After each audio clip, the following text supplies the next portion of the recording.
If you're like me, you might have quite a few pots of glitter and embossing glitter in your craft room, and there are several ways you can use it in your paper craft projects.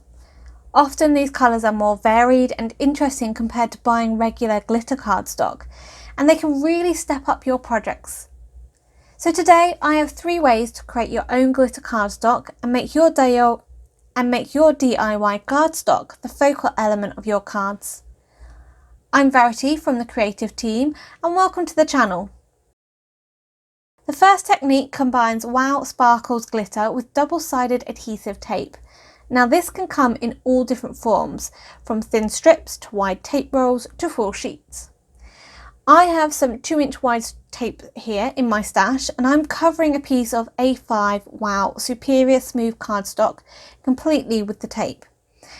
If you have 4 sheets of double-sided tape, then you can cover it with this, but this is what I had to hand at the time. Wow's cardstock is great for this technique as the card isn't too thick, so when the glitter is applied, you can still die cut through it. Now remove the release paper and then cover with Wow Sparkles glitter. The glitter I'm using is Stroke of Midnight, and this is a stunning blue and silver glitter mix. I think it's become my new favourite glitter. Now I suggest putting something down over your surface to catch the glitter and to make the cleanup so much more easier later on. Next you need to burnish the glitter into the adhesive so it sticks well. So cover up the cardstock with another scrap of paper and then using your bone folder, just rub this over the top, really pushing the glitter down. Afterwards you'll just then want to tap off the cardstock a few times. This will just remove any loose glitter that's not been able to adhere down. This took no time at all, and we now have an A5 piece of glitter cardstock to keep in your stash and use over and over again until it's all used up. So to turn this into a card, I've die cut a stitched rectangle from the card panel, and I'm going to die cut the word happy from this using Altenew fine alphabet dies. To make sure my letters are straight, I'm using my grid mat to align the letters on some washi tape. As I've only got one P, I'm just temporarily using another letter similar in width to work out the positioning for the Y. Obviously remove that letter, so I'm using R in this instance, before you die cut, and then you'll want to run it through again, but just moving the P along. Now you can use the letters in another card, but make sure you keep the inners of the A and the P for this card. To assemble, I'm adhering the panel to an 8 1/4 inches by 4 1/8 inch card base, which is the size I'm using for all of the cards today. To complete the card, I'm adding the word happy in white, and I've layered the letters up 3 times for some dimension. Once all the letters are in, we can then go back and with the inners of the A and the P and insert them for a much more seamless look.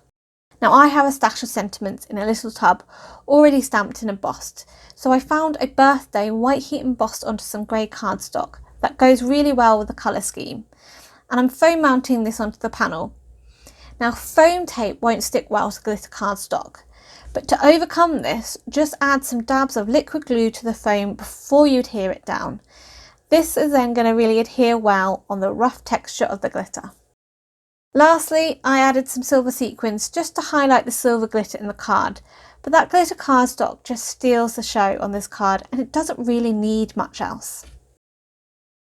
Those leftover letters can be then used to create another card, and I'm adhering the letters to corresponding letters die cut out of white fun foam. For the background, I'm using a stencil to create a textured tone-on-tone look, and I'm applying some embossing paste from Altenew through the hand-painted striped stencil from Thirsty Brush & Co. with a palette knife. Now I recommend applying the embossing paste in the direction of the lines to prevent paste smooshing underneath if you were to go in the opposite direction of the lines. So I left the panel to dry, and once it was, I die cut another stitched rectangle and foam mounted it onto a card base to reduce any warping that may have occurred from the embossing paste. Now I'm using my T ruler to align the letters straight as I use Gina K Connect glue to adhere them down. Remember, this is a textured surface, so it's best to use a liquid glue to ensure they stay put. Again, I'm finishing the card off with some silver and dark blue sequins, and I love the stunning simplicity of this card with all the elegance seen from the shine to the tone-on-tone background. For the second technique, we are going to use bonding powder along with the Wow sparkles to create glitter cardstock. When you're using bonding powder, you create a sticky surface that you can either apply foil to or adhere glitter to. So you use it in the same way as an embossing powder. You need to cover your surface with clear ultra slow drying embossing ink from Wow and then cover with bonding powder.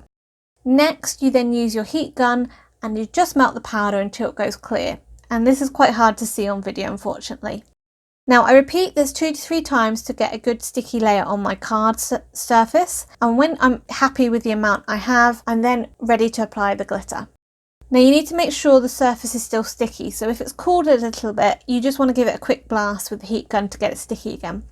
The sparkles I'm using here is Ice Pop, and this is from one of the Catherine Poulet inspired by trios called Melon Ice. It's a lovely soft yellowy green and iridescent glitter mix.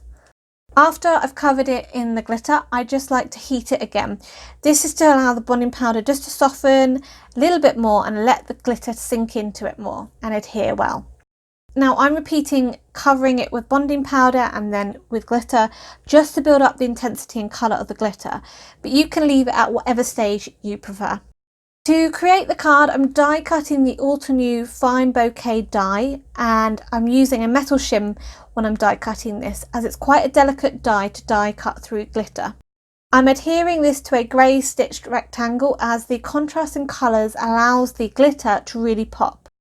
If I'd thought ahead, I could have added stick adhesive sheets on the back of the glitter cardstock before I die cut it, just making it easier to adhere to the card. But I didn't, and I'm just using some small dabs of glue on the back and it worked just as well. I added a black stamped Just For You sentiment from the Altenew Floral Vine stamp set and then finished it off with some Trinity Stamps Soapy Bubbles confetti mix. These tie in really well and beautifully with the Ice Pop sparkles. Again, this is another simple card to make, but that glitter die cut is so stunning that you don't need to overdo the card and add more to it. The simplicity allows the sparkles to take centre stage. So the last technique for creating glitter cardstock is to use embossing glitter. Wow has a whole host of embossing glitters, and if you're part of the Facebook group, you will have seen plenty of inspiration using it for this month's challenge. Now, embossing glitters work the same way as embossing powders, but they have glitter added to them. So I'm applying embossing ink to some cardstock and then covering it with Turkish Knights embossing glitter. This has gold and red flecks of glitter mixed into a gold and pinky copper embossing powder, which is gorgeous when it's heat set. I'm applying 2 to 3 coats of the powder just to get a good coverage and to build up the layers on the card. Now, if you don't like the texture of embossing glitter, as it can be quite rough, you can do one simple thing to smoothen it out. That's to add a top layer of clear gloss embossing powder. Not only does it smooth out the surface, it also emphasises the shine from the flecks of glitter and just looks stunning. For the card design, I'm trimming the embossed panel down into 1/4 inch strips and foam mounting the strips onto a grey stitched rectangle. I find it best to adhere the top and the bottom strip first and then add the remaining strips in between to allow you to make sure you get them evenly spaced out. For the sentiment, I'm just adding a single white Big Hello sugar script die cut from Birch Press Designs to the front of the card and finishing it off with some gold and soft sequins to bring out the colours in the embossing glitter. There are so many colours of embossing glitters to choose from, you'll find it hard just to make one card, but they're so easy to use and add so much shine and fun to your cards. Out of all 3 techniques, my favourite is simply using adhesive tape to create large sheets of glitter cardstock to build up your stash. And I really have fallen for that stroke of midnight sparkles. It's stunning in person. If you enjoyed today's video, please give it a thumbs up and subscribe to the channel. Don't forget to hit that bell icon, you'll be notified then when the next video is up. If you'd like to check out my personal channel, Pretty Little Button, I've also included a link here as well as down below. Also, why not check out this other video for some more inspiration. Until next time, happy crafting!